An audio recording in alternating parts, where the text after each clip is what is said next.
Hello মুরব্বীরা, সবাই কেমন আছেন? দেশের অবস্থা ভালো না। আপনারা যেমন ভালো নয়, আমি আসলে ভালো নেই। দেশের পরিস্থিতি খুবই খারাপ, সবাই দেখতেছেন। বর্তমানে পত্রিকা বলেন, তারপরে খবর বলেন, টিভি বলেন, ইউটিউব, ফেসবুক, প্রত্যেকটা জায়গার হেডলাইন হচ্ছে আপনার ছাত্র আন্দোলন। ঠিক আছে, কোঠার যে আন্দোলনটা, ওইটা নিয়ে সারা বাংলাদেশ মোটামুটি গরম। তবে এখানে আমি আমি ছোট মানুষ, তারপর পড়াশোনা করছি, তো এই কারণে তাদের যারা কোঠা আন্দোলন করছে তাদের পক্ষে কিছু কথা বলতে চাচ্ছি। কথাগুলা আসলে চলে আসে, না বলতে চাইলেও চলে আসে। কারণ হচ্ছে এখানে প্রথমত আমি বলবো যে বর্তমান যে পরিস্থিতি, সেটা মনে হচ্ছে, আমি গতকালকে প্রত্যেকটা নিউজ পেপার না, আমি কয়েকটা নিউজ পেপার দেখছি, দেন আমি খবরে দেখলাম যে প্রত্যেকটা জেলার মধ্যে দেখা যাবে। আমি ভাবছি যে হয়তো বা আমি এমনভাবে দেখতেছি নিউজগুলোর নিচে হেডলাইনগুলো, মনে হয় নির্বাচন চলতেছে। হ্যাঁ, প্রত্যেকটা জেলার নাম দেওয়া আছে, প্রত্যেকটা জেলার মধ্যে অমুক বিশ্ববিদ্যালয়ের, রাজশাহী বিশ্ববিদ্যালয়ের, রংপুর বিশ্ববিদ্যালয়, বরিশাল বিশ্ববিদ্যালয়ে এতজন আহত বা এতজন, সংখ্যাগুলো দিচ্ছে। আমি ভাবতেছি, আমার মন থেকে বা আমার ব্রেনে কাজ করতেছে যে যেন নির্বাচন চলতেছে প্রত্যেকটা, ঠিক আছে, থানার বা জেলার যেই ভোট গ্রহণ করা হয় বা দেখানো হয়, এরকম হেডলাইন। ঠিক আছে, আসলে আমরা এখন কোন পর্যায়ে আছি, আমরা কোন জাতিতে আছি, আমরা মনে হয় নিজেও জানি না। যে জাতি মানে একটা দেশের না, পৃথিবীর শ্রেষ্ঠতম জায়গার মধ্যে আঘাত করতেছে শিক্ষা ব্যবস্থার উপর, এবং কি যারা ভবিষ্যৎ যারা দেশের উজ্জ্বল করবে, ঠিক আছে, তাদের উপর আমাদের বর্তমানে এই জিনিসটা হচ্ছে। এই জায়গায় দল মত এগুলো কেন আসবে? এখানে ছাত্রদের কোঠা আন্দোলন হচ্ছিল, কিন্তু এখন দেখতেছি এটা দলীয় একটা ব্যাপার হয়ে দাঁড়াইছে। আর আমি এখানে সবচেয়ে বড় ব্যাপার হচ্ছে, আমি এখানে আজকে কথা বলতাম না, ঠিক আছে, কথা বলতে আসছি যে আমাদের ছাত্র আন্দোলনে, এই যে কোঠা আন্দোলনের মধ্যে যারা আমরা ছাত্রছাত্রীরা, আমরা যাদেরকে সেলিব্রিটি বা আইডল মনে করতাম,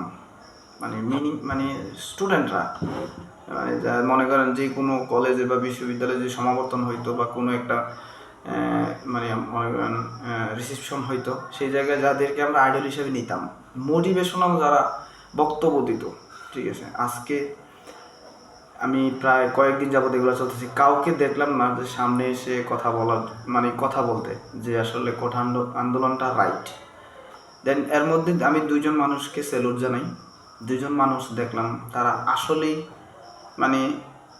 যেটা সত্য সেটাই বলে আর কি। আমি দেখলাম কি তারা কোন এগুলাতে ভয় পায় না, সত্যিটা বলতে ভয় পায় না আর কি। অন্যরা যারা আমরা আইডল মানি, আমি মনে করি এখন বর্তমানে দেশের যুবক বা ইয়াং জেনারেশনের বা ছাত্রছাত্রীদের আইডল হচ্ছে বরিশালের কাফি ভাই আর আপনার খাগড়াছড়ির বদবচন নামে যিনি আছেন, যার আসল নাম হচ্ছে শামীম ভাই। তাদেরকে আমি স্যালুট জানাই যে এই দুইজনের মুখ থেকে কিছু কথা, বা তারা দুইজনেই মনে হয় ফেসবুকে বা সোশ্যাল মিডিয়ায় এসে কিছু বলছে এই ব্যাপারে। তারা দুইজনেই মনে হয় সত্যটাকে সত্যই বলে, ঠিক আছে। আর যে আরও বাকি আছে, আমি নাম বলবো না, যারা মোটামুটি বাংলাদেশে সবাই যাদেরকে জানে যে আমিও একসময় তারা দুইজনকে ছাড়াও আমি অনেককেই আইডল ভাবতাম, কিন্তু ওনারা আসলে এতদিন ভুল ভাবতাম আর কি, ঠিক আছে। ওনারা হচ্ছে কীরকম, যেখানে তেল আছে সেখানে তেল মারতে যায় আর কি, এছাড়া আর আমি মনে করি এছাড়া আর কিছু না।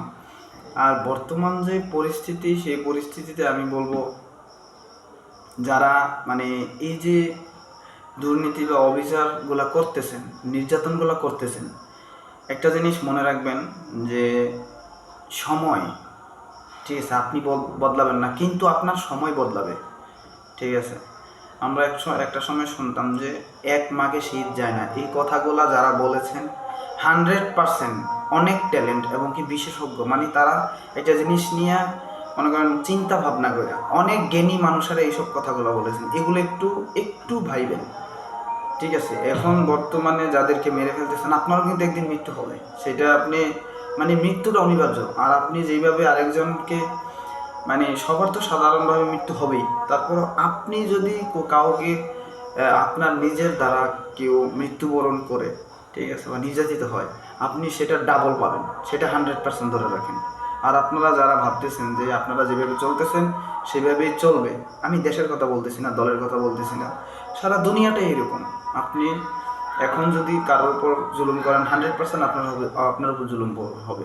আর আপনি যদি ভাবেন যে আপনার বর্তমান সময়টা যেরকম যাচ্ছে ওই রকমটাই চলবে বা যাবে, সেটা ভুল ভাবতেছেন। আর যারা কোটা আন্দোলন করতেছেন, ঠিক আছে, আমি মনে করি, ঠিক আছে, যে আপনারা 100% রাইট আছেন, ঠিক আছে। এইখানে কোঠাটা, হ্যাঁ আপনারা তো, আমি প্রথম দেখছি যে যারা ছাত্ররা আছে তারা বলতেছে যে কোঠা থাকুক, কিন্তু এত কেন, 30-30% কেন, 5% 10% থাকুক, সমস্যা নেই তো। এখানে তো মুক্তিযোদ্ধাদের বা মুক্তিযোদ্ধার সন্তান বলেন, নাতি পতি বলেন, তাদেরকে আমরা অবহেলা করতেছি না, ঠিক আছে। আপনারা যারা ক্ষমতায় আছেন তারা বলতেছেন যে যে মুক্তিযোদ্ধাদের অগ্রাধিকার বা তারা দেশের, হ্যাঁ 100% আমরা তাদেরকে অবশ্যই সম্মান করি, ঠিক আছে, তাদের ফ্যামিলিকেও সম্মান করা উচিত। আমরা তো প্রথম যারা আন্দোলনে নামছিল তারা কিন্তু বলছিল কোঠাটারে মানে আপনার কনভার্ট করার জন্য, একবারে কোটা বাতিল সেটা না, ঠিক আছে। কিন্তু এখন তো আপনাদের কারণেই একবারে সম্পূর্ণ বাতিলের একটা আসতেছে।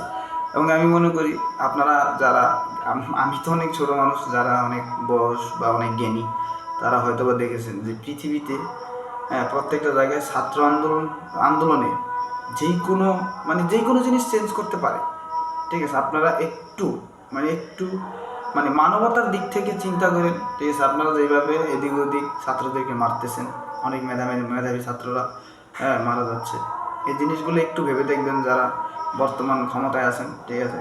ক্ষমতাটা ভাই সব আজীবন থাকবে না, ঠিক আছে। আমি এতটুকুই বলবো, আসলে কি বলার, কি যে বলবো, কোনো ভাষা পাচ্ছি না। 2 দিন যাবৎ এই যে কাজগুলো হচ্ছে, ঠিক আছে, এখানে আমরা কি জাতি, আমাদের আসলে এই জিনিস, একটা জিনিস মাথায় আসলো যে আমাদের মধ্যে, আমরা যতই শিক্ষিত হই, আমাদের মধ্যে সঠিক জ্ঞানটা এখনো পর্যন্ত নাই। আমাদের কিছু কিছু রাষ্ট্র আছে মিডলের মধ্যে, আসলে আমাদের এখনো সঠিক জ্ঞান, আমরা সঠিক শিক্ষিত না 100%, সেটা আমি মানে 100% বলবো, ঠিক আছে। তবে আশা করি এই রাহাজানি আপনারা বন্ধ করবেন। আর যারা ক্ষমতায় আছেন তাদেরকে বলবো যে দাবিটা, কোটাটাকে একটু কনভার্ট করেন, সমস্যা নাই। আপনারা 30% আছে, 10% নিয়ে আসেন, ঠিক আছে। তারপর তো তাদের কোটা থাকতেছে, হ্যাঁ, যেইভাবে মনে করেন দেশের মানুষের, জনগণ ছাড়া কিন্তু দেশ চলে না। সবচেয়ে বড় ব্যাপার হচ্ছে জনগণ ছাড়া।